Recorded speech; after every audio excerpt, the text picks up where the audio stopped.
ನಿನ್ನಲ್ಲಿರೋ ಸಂಸ್ಕಾರ ಬೇರೆಯವ್ರ ಬಗ್ಗೆನೂ ಒಳ್ಳೇದನ್ನೇ ಯೋಚನೆ ಮಾಡಿಸುತ್ತೆ.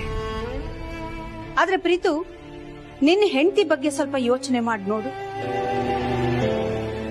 ಅವಳಿಗೂ ಬೆಳೆಯೋದಕ್ಕೊಂದು ಅವಕಾಶ ಮಾಡಿಕೊಡ್ಬೇಕು ಅಲ್ವಾ? ಪಾಪ ಜನನಿ ನಮ್ಮನೆಗೆ ಸೊಸೆಯಾಗಿ ಬಂದಾಗಿನಿಂದ ಅದು ಬೇಕು ಇದು ಬೇಕು ಅಂತ ಒಂದೇ ಒಂದು ವಸ್ತುಗೂ ಆಸೆ ಪಟ್ಟೋಳಲ್ಲ. ಅದು ಬೇಕು ಇದು ಬೇಕು ಅಂತ ಕೇಳಲೂ ಇಲ್ಲ.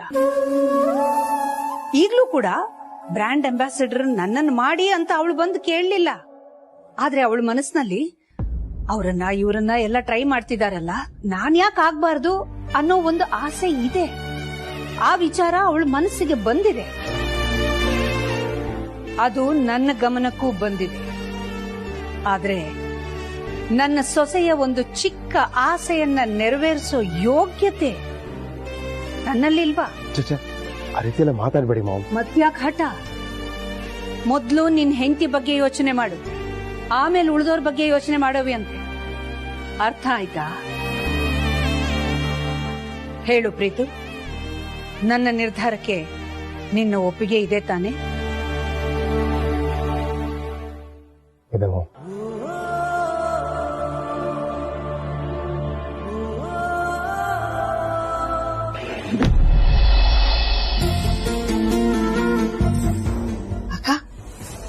ಏನಾಯ್ತಕ್ಕ? ಜನನಿ ಅಂಬಾಸಿಡರ್ ಆಗ್ಬೇಕು ಅಂತ ಪ್ರೀತನ ನೀವೇ ಒಪ್ಸಿದ್ರ, ಅಥವಾ ಜನನಿ ಅಂಬಾಸಿಡರ್ ಆಗೋದ್ ಬೇಡ ಅಂತ ಅವನೇ ನಿಮ್ಮನ್ನ ಒಪ್ಸುದ್ನಾ? ಏನಾಯ್ತಕ್ಕ? ರಾಮು, ಶುಭ ನುಡಿಯೇ ಶಕುನ ಅಂದ್ರೆ ಇಲ್ಲ, ನಾನು ನುಡಿಯೋದೇ ಅಪಶಕುನ ಅನ್ನೋಗ್ ಹಾಡ್ತಿದ್ಯಲ್ಲ. ನೀನ್ ಸ್ವಲ್ಪ ಸುಮ್ನೆ ಇರು. ಏನಾಯ್ತು ಅಂತ ಅತ್ತಿಗೆನೆ ಹೇಳ್ತಾರೆ. ನೀನೇ ಹೇಳು ಪ್ರೀತು. ಜನನಿ ಬ್ರ್ಯಾಂಡ್ ಅಂಬಾಸಿಡರ್ ಆಗೋದಕ್ಕೆ ನನಗೊಪ್ಪಿಗೆ ಇದೆ.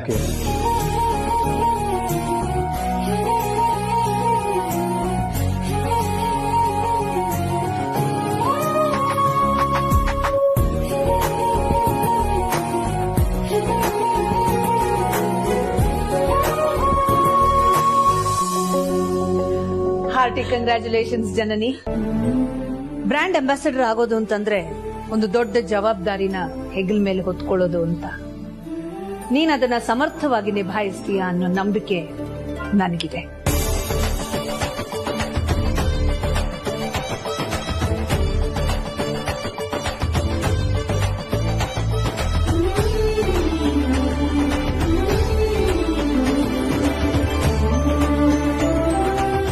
ಶುಭಾಶಯಗಳು ಜನನಿಯವರೇ. ಅಮ್ಮನ ಆಯ್ಕೆ ಯಾವತ್ತೂ ತಪ್ಪಾಗೋದಿಲ್ಲ. ಈ ಪಾರ್ವತಿನ ಆ ದೇವರು ಯಾವ ಮೂಡಲಿದ್ದಾಗ ಸೃಷ್ಟಿ ಮಾಡ್ದೋ ಗೊತ್ತಾಗ್ತಾ ಇಲ್ಲ. ಎಲ್ಲಾರು ಒಂದ್ ಕುಟುಂಬದಲ್ಲಿ ಎಲ್ಲಾನು ಚೆನ್ನಾಗಿದ್ರು ಕೂಡ ಅತ್ತೆ ಸೊಸೆ ಕಾದಾಟ ಮಾತ್ರ ತಲೆ ತಲಾಂತರದಿಂದ ತಪ್ಪಿದ್ದಲ್ಲ. ಆದ್ರೆ ಈ ಪಾರ್ವತಿ ಅವಳ ಅತ್ತೆನ ದೇವರ ಸ್ಥಾನದಲ್ಲಿ ಕೂರ್ಸಿದಾಳಲ್ಲ. ಅಖಿಲಾಂಡೇಶ್ವರ ಏನಾದ್ರು ಒಪ್ಪಿದ್ರೆ ಅವಳಿಗೆ ಪೂಜೆ ಮಾಡಿ ಮಂತ್ರಾಕ್ಷತೆ ಹಾಕಿ ಊದ್ಕಡಿನೂ ಹಚ್ಬಿಡ್ತಾಳೇನೋ. ಅತ್ತೆ ಆದವಳು ತನ್ನ ಗಂಡನ ಸ್ಥಾನ ಕಿತ್ತು ಮೈದ್ನು ಕೊಟ್ಲು. ಆಗ ಮಾತ್ರ ಇವಳು ಅರ್ಧ ದಿನ ಅಪ್ಸೆಟ್ ಆಗ್ಬಿಟ್ಟು ಆಮೇಲೆ ನಾರ್ಮಲ್ ಆಗ್ಬಿಟ್ಟು, ಈಗ ತನಗ್ ಸಿಗ್ಬೇಕಾಗಿರೋ ಅಂಬಾಸಿಡರ್ ಗಿರಿನ ಅವಳು ಓರ್ಗಿತ್ತಿ ಕೊಟ್ಟಾಗ ಕಾಳಿ ತರ ಕೇಳೋದ್ ಬಿಟ್ಟು ಅತ್ತೆ ಮಾಡಿದ್ ಸರಿ ಇದೆ ಅಂತಾಳಲ್ಲ.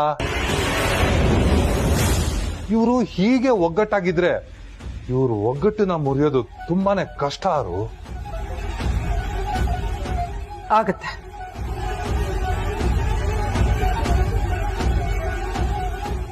ಇನ್ನು ಹೋಪ್ಸ್ ಕಳ್ಕೊಳ್ಳೋಂಥದ್ದು ಏನೂ ಆಗಿಲ್ಲ. ಇಂಥ ಎಷ್ಟೋ ಸಿಚುವೇಶನ್ಸ್ ಬಂದಾಗ ನಾವು ಸ್ಮೂತ್ ಆಗಿ ಹ್ಯಾಂಡಲ್ ಮಾಡಿಲ್ವಾ? ಜನನಿ ಬ್ರ್ಯಾಂಡ್ ಅಂಬಾಸಿಡರ್ ಆಗೋದಕ್ಕೆ ಎಲ್ಲರೂ ಒಪ್ಕೊಂಡಿದ್ದಾರೆ. ಆದ್ರೆ ಅದು ನಡೀದೇ ಇರೋ ಹಾಗೆ ಮಾಡೋದಕ್ಕೆ ನಮ್ ಕೈಲಾಗತ್ತೆ. ಹೇಗೆ?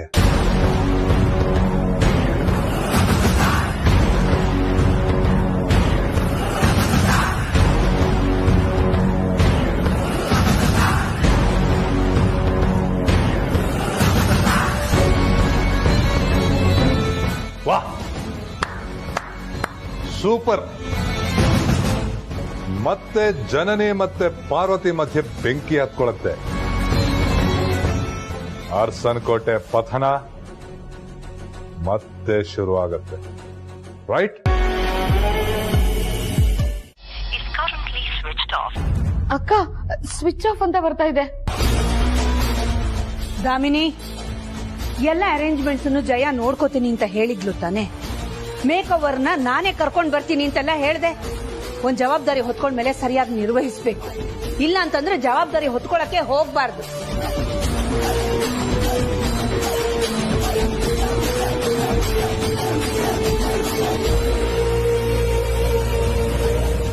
ಅಲ್ಲ, ಫೋನ್ ಯಾಕೆ ಸ್ವಿಚ್ ಆಫ್ ಮಾಡ್ಕೊಂಡಿದ್ದಾರೆ? ಅದೇ ನನಗೂ ಗೊತ್ತಾಗ್ತಿಲ್ಲ ಕಣಪ್ಪ.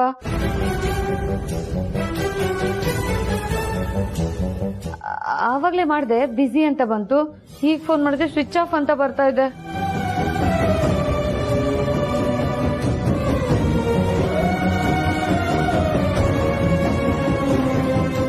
ಅಲ್ಲ, ಈ ರೀತಿ ಕೊನೆ ಮೂಮೆಂಟ್ ಅಲ್ಲಿ ಕೈ ಕೊಟ್ರೆ ಏನ್ ಮಾಡೋದಕ್ಕಾಗುತ್ತೆ? ಇವಾಗ ಜನನಿಗೆ ಯಾರು ಮೇಕಪ್ ಮಾಡ್ತಾರೆ?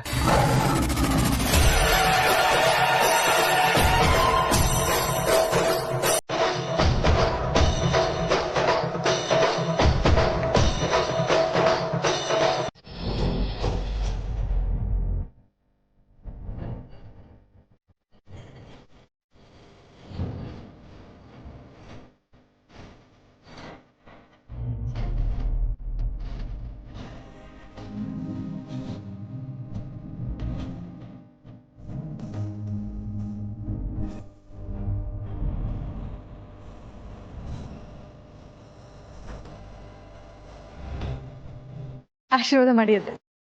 ಒಳ್ಳೇದಾಗ್ಲಮ್ಮ. ಆಹಾ, ಏನ್ ಸರಳತೆ, ಎಂಥ ಸಂಸ್ಕಾರ. ಅಯ್ಯೋ ಪಾರ್ವತಿ, ನೀವೇ ಶ್ರಮ ತಗೋತೀಯಾ? ನಾನ್ ಕರ್ಕೊಂಡು ಹೋಗ್ತೀನಿ.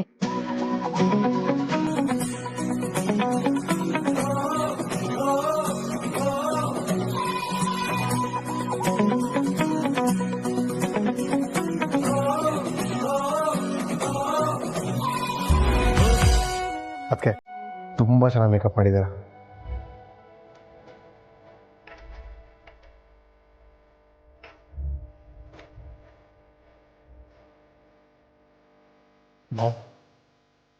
ಮೇಕಪ್ ಎಲ್ಲ ತುಂಬಾ ಚೆನ್ನಾಗಿದೆ ಅಲ್ವಾ?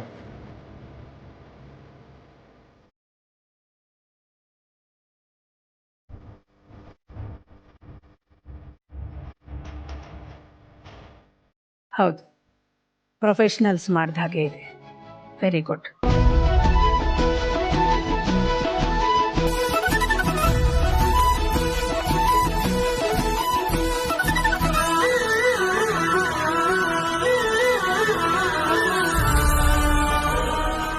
ಹೇಗೆ ಕಾಣಿಸ್ತೀನಿ ಚಿಕ್ಕತ್ತೆ? ನಿಜ ಹೇಳ, ದಪ್ಪ ತರ ಕಾಣಿಸ್ತಾ ಇದೆಯಾ?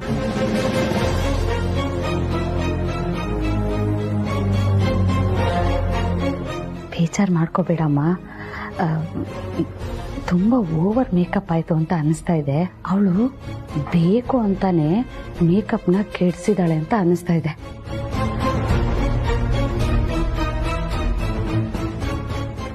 ನೋಡಮ್ಮ ಜನನಿ, ಅವಳು ಮೇಕಪ್ ಸರಿಯಾಗಿ ಮಾಡಿಲ್ಲ ಅನ್ನೋದು ನಿನ್ ಮನ್ಸಲ್ಲಿದೆ. ಆದ್ರೂ ಮುಖದಲ್ಲಿ ಅದನ್ನ ತೋರಿಸ್ಕೋಬೇಡ. ನಗ್ನಗ್ತಾ ಪೋಸ್ ಕೊಡು, ಸರಿನಾ? ನಗ್ತಾ ಇರು, ನಗ್ನಗ್ತಾ ಪೋಸ್ ಕೊಡು.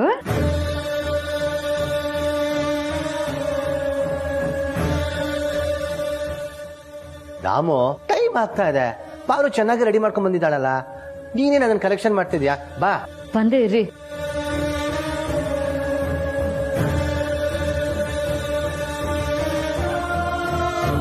ಫೋಟೋಸ್ ತಗೊಳ್ಳಿ.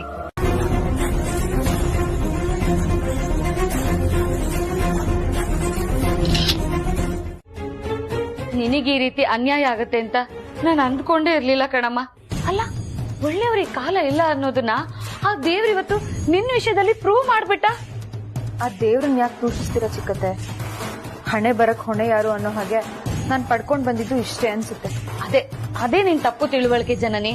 ನಿನ್ನ ಹಣೆಲಿ ನೀನು ಬ್ರ್ಯಾಂಡ್ ಅಂಬಾಸಿಡರ್ ಆಗ್ಬೇಕು ಅಂತಾನೆ ಬರ್ದಿತ್ತು. ಆದ್ರೆ ಅದನ್ನ ತಪ್ಪಿಸಿದ್ದು ಆ ಪಾರ್ವತಿ. ಹೂನಮ್ಮ. ಏನ್ ಹೇಳ್ತಿದ್ದೀರಾ ಚಿಕ್ಕತ್ತೆ? ನಾನ್ ಬ್ರ್ಯಾಂಡ್ ಅಂಬಾಸಿಡರ್ ಆಗೋದನ್ನ ಅವ್ರು ಹೇಗ್ ತಪ್ಪಿಸ್ತಾರೆ? ಮೇಕಪ್ ಸರಿ ಇಲ್ಲ ಅಂತ ನಾನು ಆವತ್ತೇ ಹೇಳ್ದೆ ತಾನೆ. ನಿನಗೆ ಅವಕಾಶ ತಪ್ಪಿದ್ದು ಆ ಕೆಟ್ಟ ಮೇಕಪ್ ಇಂದಾನೆ.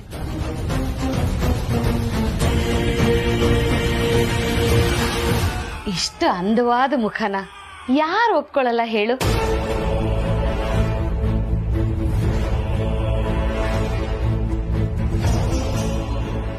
ಈಗ್ಲಾದ್ರೂ ನನ್ ಮಾತನ್ನ ನಂಬ್ತೀಯ ನಮ್ಮ ಜನನಿ? ಇಲ್ಲ ಚಿಕ್ಕತ್ತೆ, ಪಾರ್ವತಿಯವರು ನನಗೆ ತಕ್ಕ ಮಟ್ಟಿಗೆ ಚೆನ್ನಾಗೇ ಮೇಕಪ್ ಮಾಡಿದ್ರು. ಇಲ್ಲ ಅಂತಿದ್ರೆ ಎಲ್ರು ನಿಮ್ ತರನೇ ಆ ಮೇಕಪ್ ಚೆನ್ನಾಗಿಲ್ಲ ಅಂತ ಹೇಳ್ತಾ ಇದ್ರು ತಾನೆ. ನನ್ನ ದೃಷ್ಟಕ್ಕೆ ಪಾರ್ವತಿಯವ್ರನ್ನ ಬ್ಲೇಮ್ ಮಾಡೋದು ಸರಿಯಲ್ಲ ಅನ್ಸುತ್ತೆ. ಯಾಕಂದ್ರೆ ಮೇಕಪ್ ಮಾಡೋದಕ್ಕೆ ನೀವು ಬುಕ್ ಮಾಡಿರೋರು ಬಂದಿಲ್ಲ ಅಂತ ತಾನೆ ಪಾರ್ವತಿಯವ್ರು ಮೇಕಪ್ ಮಾಡಿದ್ದು. ಅವ್ರು ಮಾಡಿದ್ದಕ್ಕೆ ಅಷ್ಟಾದ್ರೂ ಚೆನ್ನಾಗಿರ್ತು. ಇಲ್ಲ ಅಂದಿದ್ರೆ ಅವತ್ತು ಫೋಟೋ ಶೂಟೇ ನಡೀತಾ ಇರ್ಲಿಲ್ಲ. ನಿಮ್ ಪ್ರಕಾರ ಅವ್ರು ಮಾಡಿದ ಮೇಕಪ್ ಇಂದಾನೆ ನನ್ನ ಬ್ರ್ಯಾಂಡ್ ಅಂಬಾಸಿಡರ್ ಪಟ್ಟ ತಪ್ಪು ಅನ್ನೋದಾದ್ರೆ ನಾವು ಬ್ಲೇಮ್ ಮಾಡ್ಬೇಕಾಗಿರೋದು ಪಾರ್ವತಿಯವರನ್ನಲ್ಲ, ನೀವ್ ಬುಕ್ ಮಾಡಿದ ಆ ಹುಡುಗಿರ್ನ. ಅಂದ್ರೆ ಇಂಡೈರೆಕ್ಟ್ ಆಗಿ ಇದಕ್ಕೆಲ್ಲ ನಾನೇ ಕಾರಣ ಅಂತ ಹೇಳ್ತಿದ್ಯೇನಮ್ಮ? ಅಯ್ಯೋ ಚಿಕ್ಕತ್ತೆ, ನೀವ್ಯಾಕೆ ಹಾಗ ಅನ್ಕೋತಿದ್ದೀರಾ? ನಾನೆಲ್ಲ ಹಾಗಂದೆ? ಇಲ್ಲಮ್ಮ, ನನ್ಗೆ ಯಾಕೋ ಸಮಾಧಾನನೇ ಆಗ್ತಿಲ್ಲ. ಇರು, ನಿನ್ನ ಎದುರುಗೇನೆ ಆ ಕೈ ಕೊಟ್ಟು ಹುಡುಗಿಯರಿಗೆ ಫೋನ್ ಮಾಡಿ ಉಗಿತೀನಿ.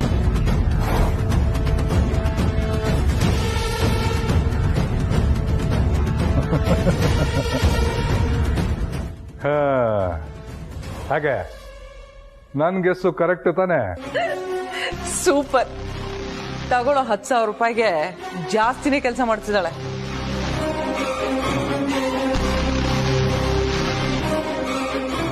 ಹೇಳಿ ಮೇಡಮ್. ಹಲೋ, ಏನ್ ಹೇಳೋದು? ಬರ್ತೀನಿ ಅಂತ ಕೈ ಕೊಟ್ಟಿದಿರಲ್ಲ, ಕೇಳ್ದಷ್ಟು ದುಡ್ಡು ಬಿಸಾಕ್ತೀನಿ ಅಂತ ಹೇಳಿದೆ ತಾನೆ? ಯಾಕೆ ಬರ್ಲಿಲ್ಲ? ಬರ್ದೆ ಕೈ ಕೊಟ್ಟಿದ್ದು ಅಲ್ದೆ ಸ್ವಿಚ್ ಆಫ್ ಬೇರೆ ಮಾಡ್ತೀರಾ? ಇಂಡಸ್ಟ್ರಿಲಿ ನೀವು ಕೆಲಸ ಮಾಡದೇ ಇರೋ ಹಾಗೆ ಮಾಡ್ಬಿಡ್ತೀನಿ, ಹುಷಾರ್. ಸಾರಿ ಮೇಡಮ್, ನಾವೇನು ಬೇಕು ಅಂತ ಕೈ ಕೊಟ್ಟಿಲ್ಲ. ನಾವು ನಿಮ್ಮ ಮನೆ ಹತ್ರನೇ ಬರ್ತಾ ಇದ್ವಿ ಮೇಡಮ್. ಅಷ್ಟ್ರಲ್ಲಿ ಪಾರ್ವತಿ ಮೇಡಮ್ ಅವರೇ ಫೋನ್ ಮಾಡಿ ಬರಬೇಡಿ, ಫೋಟೋ ಶೂಟ್ ಕ್ಯಾನ್ಸಲ್ ಆಗಿದೆ ಅಂತ ಹೇಳಿದ್ರು.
ಏನ್ ಮಾಡ್ತಿದ್ಯಾ ನೀನು? ಏನಾಗಿದೆ ನಿನ್ಗೆ? ಹತ್ತು ಪಟಾಕಿ ಹುಡ್ತಾ ಇದ್ಯಾ ಅಂತ ಅವ್ರು ಏನ್ ಮಾಡಿದ್ರು? ನಾನಿವತ್ತು ಬ್ರ್ಯಾಂಡ್ ಅಂಬಾಸಿಡರ್ ಆಗೋದಕ್ಕೆ ಲಾಯಕ್ಕಿಲ್ಲ ಅಂತ ಹೇಳಿದ್ರಲ್ಲ, ಅದಕ್ಕೆ ಕಾರಣನೇ ನಾನೇ ಪಾರ್ವತಿಯವರು.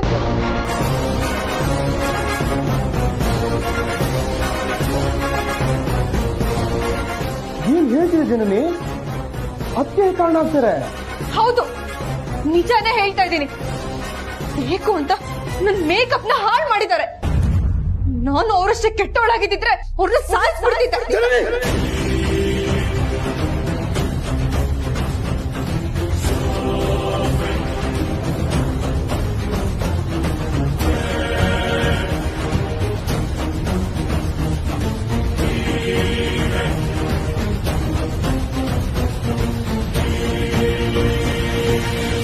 ಯಾಕೆ ನಿಲ್ಸ್ಬಿಟ್ಟೆ? ಹೊಡಿ. ನಿಮ್ಮ ಅತ್ತಿಗೆ ಬಗ್ಗೆ ಏನಾದ್ರೂ ಹೇಳಿದ್ರೆ ನಿನಗೆ ಉರ್ದೋಗ್ಬಿಡುತ್ತಲ್ವಾ? ಅವ್ರು ಮಾಡಿರೋ ತಪ್ಪನ್ನ ಕೇಳೋದಕ್ಕೆ ಯಾರೂ ಇಲ್ಲ. ಚಡ್ಡಿ ತರ ಮಾತಾಡ್ಬೇಡ. ನೀನ್ ಬ್ರ್ಯಾಂಡ್ ಅಂಬಾಸಿಡರ್ ಆಗ್ದಿರೋದಕ್ಕೆ ಅದಕ್ಕೆ ಮಾಡಿರೋದು ಮೇಕಪ್ ಕಾರಣ ಅಂತ ಯಾರು ಹೇಳಿದ್ದು? ಯಾವ ದಡ್ಡಿಸ್ಕೊಂಡ್ ಹೇಳಿದ್ದು? ಯಾರು ಏನು ಹೇಳೋದ್ ಬೇಕಾಗಿಲ್ಲ, ನನಗೆ ಗೊತ್ತಾಗುತ್ತೆ.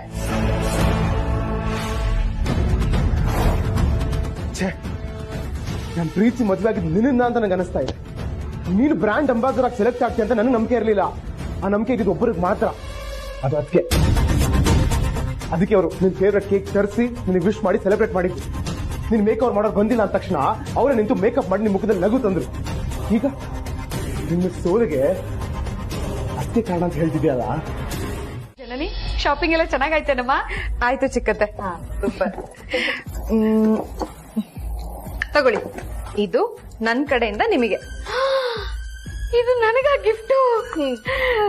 ಮದ್ವೆ ಆದಾಗಿಂದ ನನ್ ಗಂಡಗೆ ಏನು ಗಿಫ್ಟೇ ಕೊಡ್ಸಿಲ್ಲ ಕಣಮ್ಮ. ನೀನ್ ಕೊಡ್ಸಿದ್ಯಲ್ಲ ನಂಗೆ ಸಖತ್ ಖುಷಿ ಆಗ್ತಿದೆ. Thank you so much. ಮತ್ತೆ ನಿನ್ ಗಂಡನ್ಗೆ ಏನ್ ತಂದೆ? ಪ್ರೀತುಗೆ ಈ ಜಾಕೆಟ್ ತಂದೆ. ಹೌದಾ? ವಾವ್, ತುಂಬಾ ಚೆನ್ನಾಗಿದೆ ಕಣಮ್ಮ.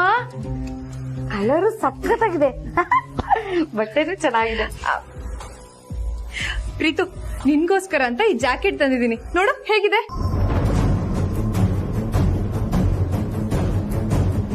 ನಂಗೇನು ಬೇಡ, ನಂಗೆ ನೋಡೋ ಇಂಟ್ರೆಸ್ಟು ಇಲ್ಲ.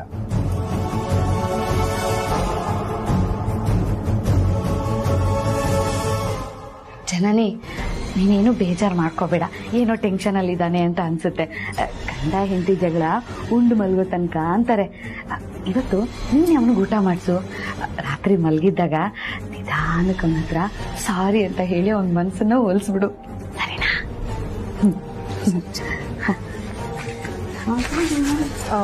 ಚಿಕ್ಕತ್ತೆ, ನಾನು ಹೋಗಿ ಅಡ್ಗೆ ರೆಡಿ ಇದೆಯಾ ಅಂತ ನೋಡ್ಕೊಂಡ್ ಬರ್ತೀನಿ. ಸರಿ, ನಡಿಯಮ್ಮ ಹೋಗೋಣ.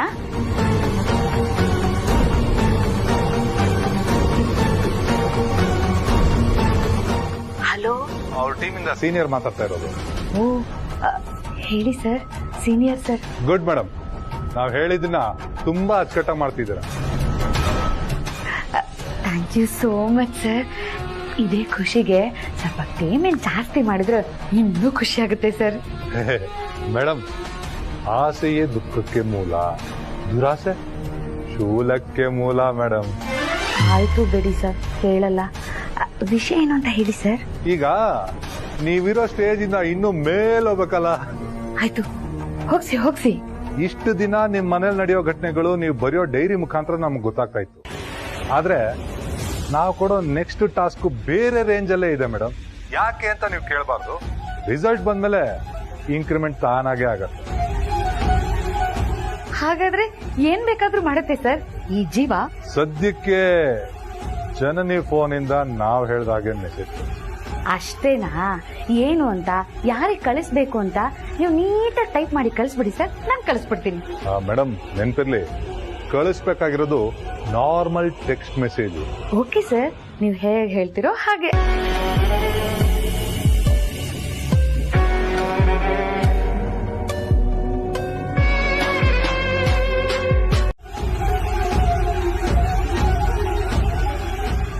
ಅದನ್ನ ಜನನಿ ತಲೆಗೆ ತರಬೇಕಲ್ವಾ? ಅದಕ್ಕೆ ಅದನ್ನ ಸಪ್ಲೈ ಮಾಡೋ ರಾ ಮೆಟೀರಿಯಲ್ಸ್ ಅವ್ರಿಗೆ ಜನನಿ ಹೆಸರಲ್ಲಿ ನಾನು ಆರ್ಡರ್ ಮಾಡೋದು. ಸೊ ಈ ಮೆಸೇಜ್ನ ಈಗ ಪ್ರೀತಮ್ ನೋಡಿದಾನೆ. ಅದ್ರ ಬಗ್ಗೆ ಈಗ ಅವನು ಹೆಚ್ಚಿಗೆ ಗಮನ ಕೊಡದೇ ಇರ್ಬೋದು. ಆದ್ರೆ ನಮ್ ಪ್ಲಾನ್ ಎಕ್ಸಿಕ್ಯೂಟ್ ಆಗ್ತಿದ್ದ ಹಾಗೆ ಪಾರ್ವತಿ ಮುಖ ಸುಡೋದ್ರ ಜೊತೆಗೆ ಜನನಿ ಮೇಲಿರೋ ನಂಬಿಕೆ ಕೂಡ ಪ್ರೀತಮ್ಗೆ ಸುಟ್ಟು ಹೋಗುತ್ತೆ. ಆದಿತ್ಯ ತಮ್ಮನ್ ಮಾತನ್ನ ನಂಬದೇ ಇರಲ್ಲ. ಸೊ ಅವನು ಅವನ ಹೆಂಡತಿ ಪರ ನಿಂತೇ ನಿಲ್ತಾನೆ. ಆಗ ಇಡೀ ಮನೆ ಒಂದ್ ಕಡೆ ಆದ್ರೆ ಜನನಿ ಮಾತ್ರ ಒಂದ್ ಕಡೆ. ಆಗ ಅರ್ಸನ್ ಕೋಟೆ ಒಗ್ಗಟ್ಟು ನುಚ್ಚು ನೂರಾಗೋದ್ರಲ್ಲಿ ಯಾವ ಸಂದೇಹನೂ ಇಲ್ಲ.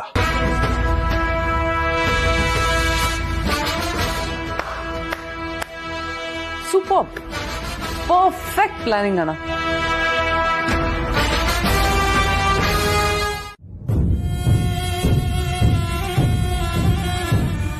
ಏನಾಯ್ತು ಪ್ರೀತು? ಏನಾಯ್ತು? ನಾವು ಆನ್ ದಿ ವೇ ಆಫೀಸ್ಗೆ ಹೋಗ್ಬೇಕಾರೆ ಅದಕ್ಕೆ ಮಾರ್ಕೆಟ್ ರೋಡಲ್ಲಿ ಡ್ರಾಪ್ ಮಾಡಿ ಹೊರಟ್ವಿ. ನೋಡಿದ್ರೆ ಅದಕ್ಕೆ ಫೋನ್ ಕಾರಲ್ಲೇ ಬಿಟ್ಟಿದ್ರು. ಸರಿ ವಾಪಸ್ ಕೊಟ್ಟು ಬರೋಣ ಅಂತ ಹೋದ್ರೆ ಅಲ್ಲಿ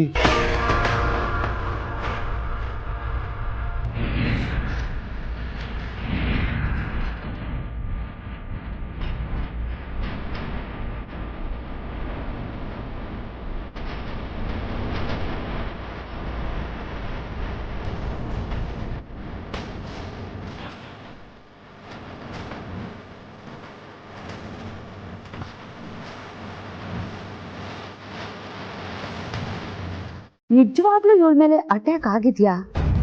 ನಂಬೋಕೆ ಆಗ್ತಿಲ್ವಲ್ಲ. ಅದಕ್ಕೆ ಮೇಲೆ ಅಟ್ಯಾಕ್ ಆಯ್ತು ಮಾಮ್.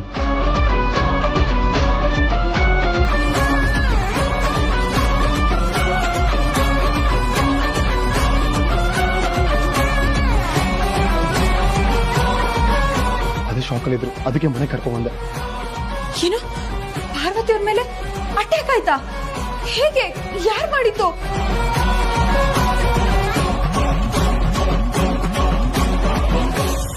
ಪಾರ್ವತಿ ಅವರೇ, ನಿಮ್ಗೇನಾಗಿಲ್ಲ ತಾನೆ? ಒಂದ್ ನಿಮಿಷ ರೀ, ನಾನು ನೀರ್ ತಗೊಂಡ್ ಬರ್ತೀನಿ.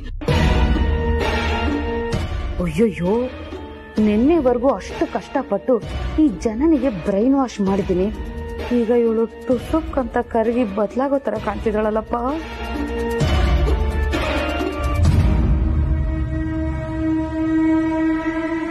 ತಗೊಳ್ಳಿ.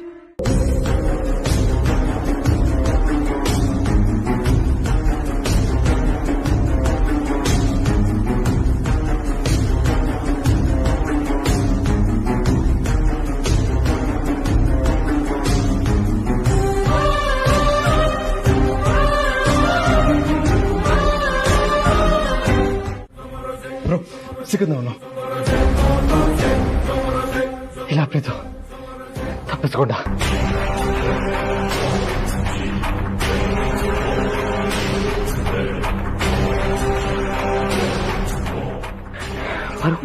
ನಿಮ್ಗೇನು ಆಗಿಲ್ಲ ತಾನೆ?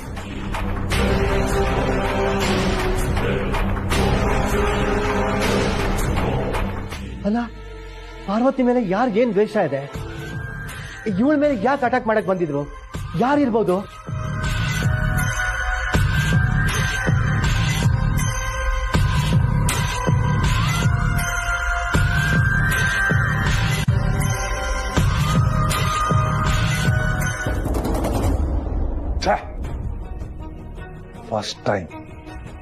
ಫಸ್ಟ್ ಟೈಮ್ ಈ ರಾಣಾ ಪ್ಲಾನು ಫ್ಲಾಪ್ ಆಗಿರೋದು. ನಾನು ಆವತ್ತೇ ಅಂದೆ ನಿನ್ಗೆ ಅವಳನ್ನ ಮುಗಿಸ್ಬಿಡ್ತೀನಿ ಅಂತ, ಆದ್ರೆ ನೀನೇ ಬೇಡ ಅಂತ ತರ್ದೆ. ಇಲ್ಲ ಅಂದಿದ್ರೆ ಇವತ್ತು ಅವಳು ಸತ್ತು ಎಷ್ಟೋ ದಿನಗಳಾಗೋಗಿರೋದು. ನಾನ್ ನಿನಗೆ ಆವತ್ತೇ ಹೇಳಿಲ್ವಾ ನಮ್ಮ ಅಜೆಂಡಾ ಏನು ಅಂತ? ಜೀವ ತೆಗೆಯೋದಕ್ಕಿಂತ ಜೀವನ ಹಾಳು ಮಾಡೋದು ದೊಡ್ಡ ವಿಷಯ.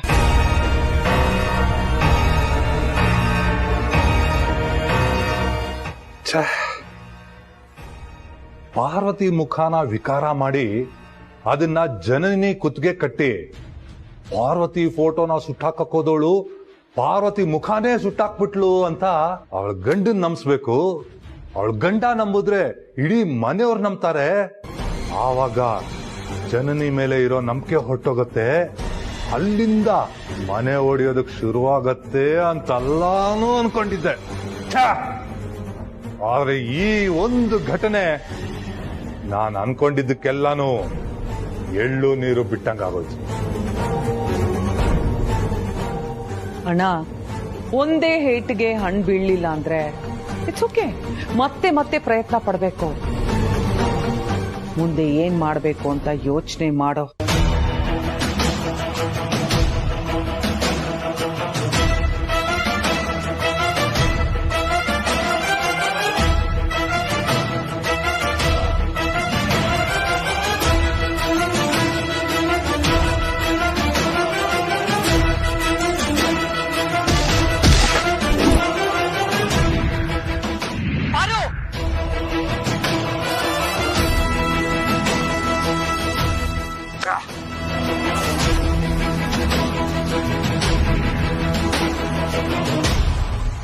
ಅರುಂಧತಿ ಬೇಲ್ ಮೇಲೆ ರಿಲೀಸ್ ಆದ್ಲಾ?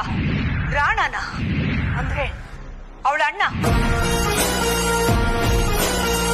ಅಯ್ಯಯ್ಯೋನಾ, ಅಲ್ಲಿಂದ ಬಂದ, ರೂಮಲ್ಲಿ ಏನೋ ಹುಡುಕ್ತ, ಏನು ಸಿಕ್ಕಿದ್ದಕ್ಕೆ ಕೋಪ ಮಾಡ್ಕೊಂಡು ಹೋಗ್ತಿದ್ದಾನೆ. ಏನ್ ಹುಡುಕ್ತ?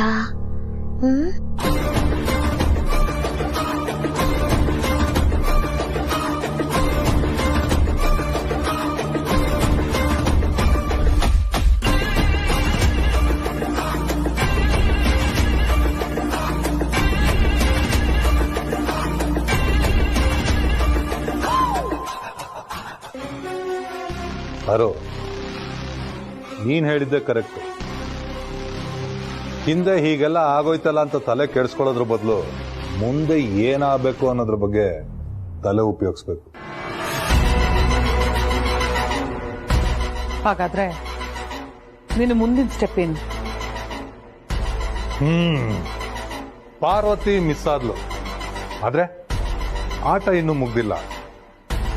ಪಾರ್ವತಿ ಮುಖಾನ ವಿಕಾರ ಮಾಡಿ ಅದನ್ನ ಜನನಿ ತಲೆ ಕಟ್ಟಿ ಅವ್ರ ಮನೆ ಒಗ್ಗಟ್ಟನ್ನ ಮುರಿಯೋಣ ಅನ್ಕೊಂಡಿದ್ ಪ್ಲಾನು ಫ್ಲಾಪ್ ಆಯ್ತು. ಈಗ ಬೇರೆ ರೂಟ್ ಇದೆ, ಗುರಿ ಒಂದೇ, ಆದ್ರೆ ದಾರಿ ಬೇರೆ. ಹತ್ಗೆ ಮಿಸ್ ಆದ್ರೆ ಏನಾಯ್ತು?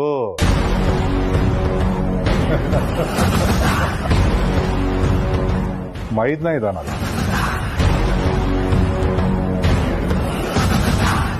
ಪ್ರೀತಮ್ನ ಇಟ್ಕೊಂಡು ಮನೆ ಹೊಡಿಬೋದು, ಮನೆ ಮರ್ಯಾದೆನ ಬೀದಿ ಪಾಲ್ ಮಾಡ್ಬೋದು. ಅಣ್ಣ, ನೀನ್ ಅನ್ಕೊಂಡಿದ್ದು ಅಷ್ಟು ಸುಲಭ ಅಲ್ಲ.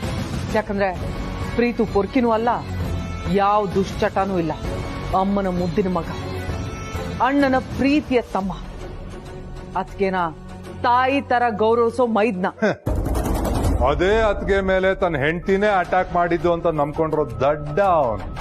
ಅರು, ನೀನು ಈಗಿನ ಪ್ರೀತು ಬಗ್ಗೆ ಮಾತಾಡ್ತಾ ಇದೀಯ, ಆದ್ರೆ ನಾನು ಓಲ್ಡ್ ಇಸ್ ಗೋಲ್ಡ್ ಅನ್ನೋ ಪ್ರೀತು ಬಗ್ಗೆ ಹೇಳ್ತಾ ಇದ್ದೀನಿ. ನೋಡೋರು, ಪ್ರತಿಯೊಬ್ಬರಿಗೂ ಪಾಸ್ಟ್ ಅಂತ ಒಂದಿರುತ್ತೆ. ಆ ಪಾಸ್ಟ್ ನಲ್ಲಿ ಏನಾದ್ರೂ ಒಂದು ಎಡವಟ್ ಮಾಡ್ಕೊಂಡಿರ್ತಾರೆ. ಇಲ್ಲ ಅಂದ್ರೆ ಯಾವ್ದಾದ್ರೂ ಒಂದು ವೀಕ್ನೆಸ್ ಇರುತ್ತೆ. ನಾವು ಆ ವೀಕ್ನೆಸ್ ನ ಎನ್ಕ್ಯಾಶ್ ಮಾಡ್ಕೋಬೇಕು ಅಷ್ಟೇ. ಆದ್ರೆ ಅದರಿಂದ ಅರಸನ ಕೋಟೆ ಮರ್ಯಾದೆ ಹೇಗ್ ತೆಗಿಯೋದು? ರೀಸೆಂಟ್ ಆಗಿ ಅವ್ರ ಮನೆಯಲ್ಲಿರೋ ಪ್ರತಿಯೊಬ್ಬರ ಬಗ್ಗೆನೂ ಡೀಟೇಲ್ಸ್ ಕಲೆಕ್ಟ್ ಮಾಡಿದ್ದೀನಿ.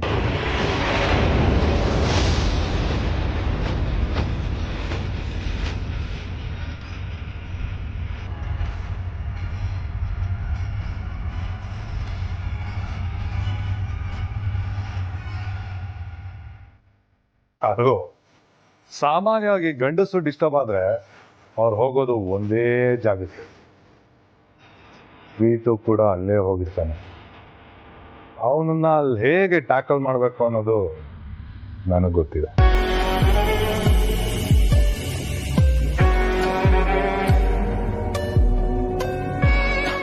ಮೋನಿಕಾ,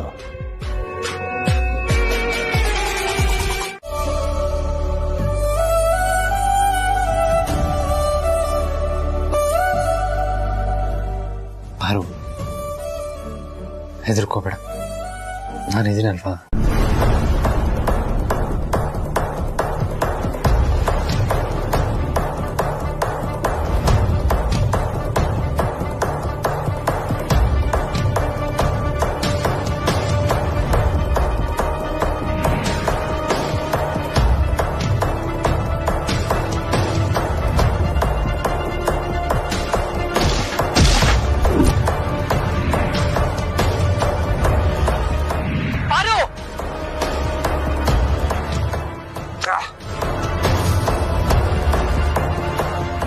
ನನ್ನನ್ನು ಆಟ ಆಡಿಸ್ತವನು ಪಾರು ಮೇಲೆ ಅಟ್ಯಾಕ್ ಮಾಡಿದವನು ಒಬ್ಬನೇ ಆಗಿರ್ಬೋದಾ?